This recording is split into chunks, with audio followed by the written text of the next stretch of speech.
Oh my god, I am absolutely never going to beat the theater kid allegations. And everyone's gonna know that not only was I a theater kid, but that I was not a good one.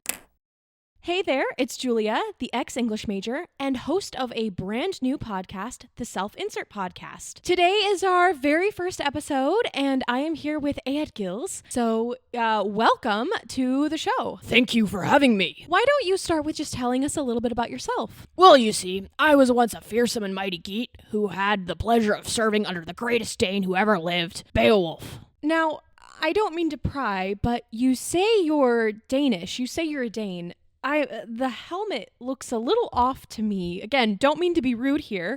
Sorry, it's just that your podcast is extremely low budget, so I'm pretty sure this is outsourced from an amalgamation of Mr. Ex-English Major's Renfair garb and an old Elden Ring Halloween costume from a few years ago. Yeah, that tracks.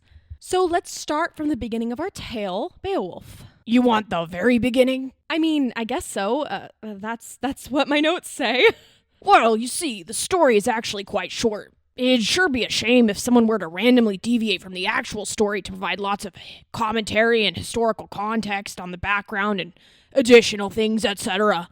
Did you know that the actual story begins with some key information that I absolutely must tell you about? So, our story begins in ancient Denmark, back in the good old days when kings were known for their courage and their greatness and princes were talked of fondly. Back in those days, there was a king called Shield Chieftain.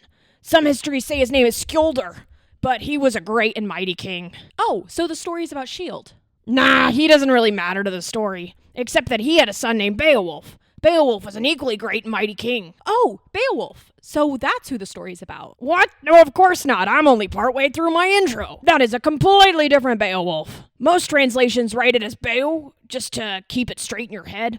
And Beow had a kid. His name was Healfdene. Now, Healfdene was a great king. He did a bunch of really cool stuff that we get into at various parts of the story. But one part is he got into a fight with another clan and he ended up being killed by a warrior. Are you following? Yeah, I think so. Good. Now forget about all that, because that warrior isn't even important to our story. Before he died, Healfdene had 4 kids. One of their names is lost because she's just some girl who married a Swede. She's not really important, and her name wasn't really captured in the story. We have 2 others that we don't really care about, but the last one, his name's important. His name is Hrothgar. Hrothgar was one of the best of the Danes. He wins a war, gets a ton of money, and builds a huge mead hall named Heorot so we can host these massive ragers. He parties day and night with his Danes. It's important to know that this is ancient Denmark, you see? Beasts, dragons, ghosts, and all kinds of magical creepy crawlies roamed across. But Grendel was by far the worst. You see, he was a giant who's descended from Cain from the Bible, and he lives in this swampy lake called the Lake of Monsters. Yeah, that's a pretty fitting name. Indeed. Now, Grendel, he was really upset about this huge mead hall. There was 24/7 partying, coupled with 0 insulation, 0 soundproofing, and an HOA that would do nothing to stop Hrothgar from having his parties, because, well, Hrothgar was basically a king. So Grendel decides that the best way to kill a party is to kill everyone in the party. Literally. So Grendel sneaks over one night, he kicks down the front door, and he kills 30 of the partiers. Then he goes back home to try to get some shut-eye. Well, that's one way to stop a party at least. I would have just, talked to them. That's one way to get the noise to stop and the celebration to end. You've clearly never met an ancient Dane before. There's no party like an ancient Danish party, because an ancient Danish party just don't stop. So the party keeps on going. So Grendel comes right back the next night, and he kills 30 more. This kind of became a nightly trend. Eventually, Hrothgar started to call for aid for some of the Geats to come and help get rid of this Grendel problem. I guess he got tired of constantly trying to replace all his subjects 30 at a time. Anyway, he calls the Geats, and that's where I come in. At the time, we were headed by the best man I've ever known named Beowulf. Hrothgar knew Beowulf as a child, and as Beowulf grew up, he became known for his monster slaying. Hrothgar asked Beowulf what his plan to fight Grendel is. Beowulf decides that since Grendel doesn't have any weapons or armor, then he's gonna strip naked and fight him in hand-to-hand combat. Well, that's not the approach that I would have taken, but I'm no monster slayer. So it's time for battle, right? Of course not. We're ancient Danes. Before we can do battle, it's time to party. At this party, there's this guy named Unferth, and he starts doubting Beowulf's abilities. He decides to start mocking Beowulf, because Unferth has heard that Beowulf lost a swimming contest one time. Beowulf admits that it's true. After swimming for a week straight in full armor, he lost to Brecca because he was delayed by stopping to fight 9 different sea monsters on the way. It's finally night, and Beowulf strips down and waits in the nude for Grendel to show up. They fight, and Beowulf disarms Grendel. Wait, I thought you said that Grendel didn't have any weapons or armor. Isn't that the whole reason that Beowulf stripped down and fought him hand to hand in the first place? I did. He disarmed him. I mean, he literally tore off his arm. Grendel flees to bleed out in peace and die as far away from the party as he can. Beowulf gives his arm to Hrothgar as a souvenir to remember him by, and Hrothgar showers Beowulf in riches. He gives him a house even. Now, remember Unferth? He comes up to Beowulf and apologizes, and he gives him this sick sword named Daunting. Everyone starts the party up again and gets blackout drunk. Okay, so Grendel is defeated and the story is done, right? For a little bit, yes. But then the only thing worse than Grendel showed up. Grendel's mom. Oh gosh. Yeah, Grendel's mom comes in swinging, and she ends up beheading Hrothgar's most trusted advisor. His name is Aesir. She grabs her son's arm that was strung up from the rafters and then decides to run off with it. Beowulf tracks her down with the rest of us geeks. We tracked her down through a whole number of creepy locations until we finally hit the final boss arena, the Lake of Monsters. As the name suggests, there's tons of monsters hanging out in there, but we also know that Grendel's mother's living down there because she left Aesir's head on a spike on the shore. Beowulf puts on his heaviest armor. He means business now that he's going up against Mama, and performs the manliest cannonball the world has ever seen going into the lake. Takes him a full day to sink to the bottom, but it doesn't really matter, because he's the second place champion in a week-long swimming competition. So he can hold his breath for quite a while. Before long, Grendel's mom snatches him up and pulls him into the cave that she lives in. They do epic battle. And he realizes that Grendel's mom must be resistant to slashing damage because Daunting doesn't even hurt her in the slightest. He's forced to improvise, and he finds a magical sword among the many treasures that she's hoarded over the years. Well, that sword seems to do the trick. He also happened to find Grendel's body in there, so he chops off the head for good measure. Side tangent that's important to the story. And by the way, there are a lot of side tangents in this story. I'm not really getting into all of them, otherwise we'd be here all day. But side tangent that's actually important to the story, the reason that Beowulf's original sword didn't work is because Grendel and his mom are immune to all mortal weapons. But the sword that Beowulf picked up, it was made by giants. So, because of that, he could kill her with the loophole. And that's why you should always read the fine print. The hilt is really cool because it was carved with these scenes of the Great Flood from the Bible, along with these awesome super tiny Norse runes that seem to hold magic. Also, it said that the blade was damascened, which if you don't know what that is, you should Google it, because it's like super cool. Now, this super awesome sword may have been made by giants, but what the giants didn't do is make the sword very durable, because after he beheaded Grendel, the sword dissolved. So Beowulf swims back with Grendel's head and the hilt of that really sick sword to give to Hrothgar. When he gets back, Beowulf is showered with many, many gifts, and let me guess, it's time to party. Of course, we're ancient Danes. Eventually, it's time for us all to head home, so we sailed back to our king Hygelac. Beowulf gives him the bunch of treasure that we were given by Hrothgar, and Hygelac makes Beowulf a hero. He gives him land and a super nice sword named Nagling, and also a really, really fancy house. Eventually, King Hygelac and his descendants all die, so Beowulf is made king of the Geats. He's a wonderful king. He ruled for about 50 years. The end? Yeah, not quite. See, one day, a thief decided it'd be a good idea to rob a dragon.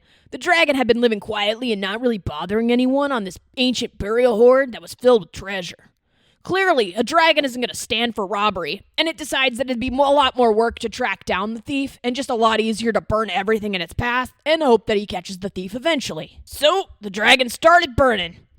Unfortunately for the dragon, he ended up burning Beowulf's house. So Beowulf and 12 of his finest men, including myself, and the thief tracked down the dragon. The thief is only here to kind of replace what he stole, but he was along for the ride. Now, remember what I said. Beowulf, he fights fair. But there's no way he's gonna go up unarmed, naked against a dragon, so he makes sure he brings Nagling with him. Now, Nagling makes it about a swing and a half against the dragon before it snaps in half. I regret to say that when I was in the battle, remember, this is a frickin' dragon. Like, this thing is huge. It's terrifying. I may or may not have emptied my bowels just looking at it. So I regret to say that when Nagling broke in half, I knew that the battle was lost. And that's where me and the rest of the men fled. Well, I say me and the rest of the men. there's only one guy who stayed behind. His name was Wiglaf, and it's a good thing that Wiglaf stayed, because it was then that Beowulf was bitten straight in the neck. Being bitten in the neck, that's kind of just a minor inconvenience for someone like Beowulf, and so he decides to stab the dragon with his dagger.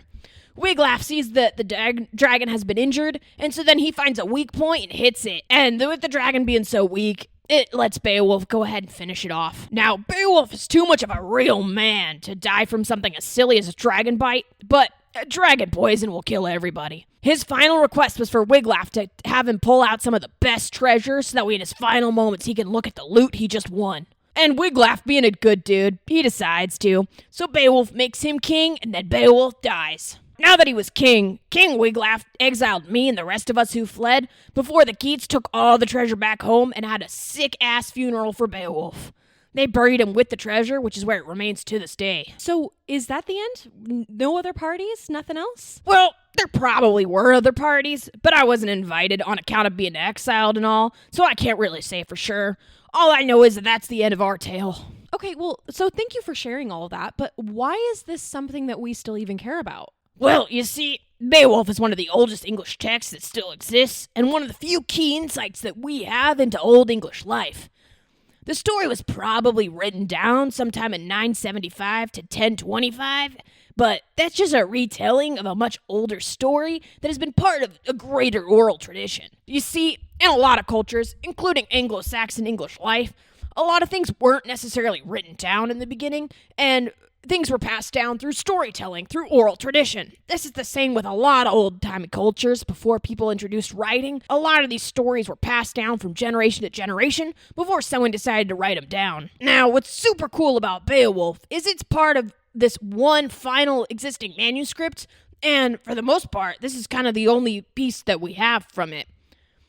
Now, in this original manuscript, you might have noticed, but there are a ton of Christian elements to it, which is really kind of cool, because it's pretty clear that a lot of the older parts of the text have a lot of pagan elements as well. So it's this really cool mixture of both pagan and Christianity that was likely added in after the story, back when it was being written down, and probably wasn't part of the original tale. The manuscript, it ended up surviving a ton of different things that almost destroyed it. There was one time that it was in a fire. Thank goodness it ended up being saved. But eventually, people decided to write it down again and again, and it's been rewritten, translated, retranslated, adapted, and so on. So this story, we can't really tell how much of it is his actual historical event, and how much of it is just people going ahead and writing fan fiction from the old-timey history.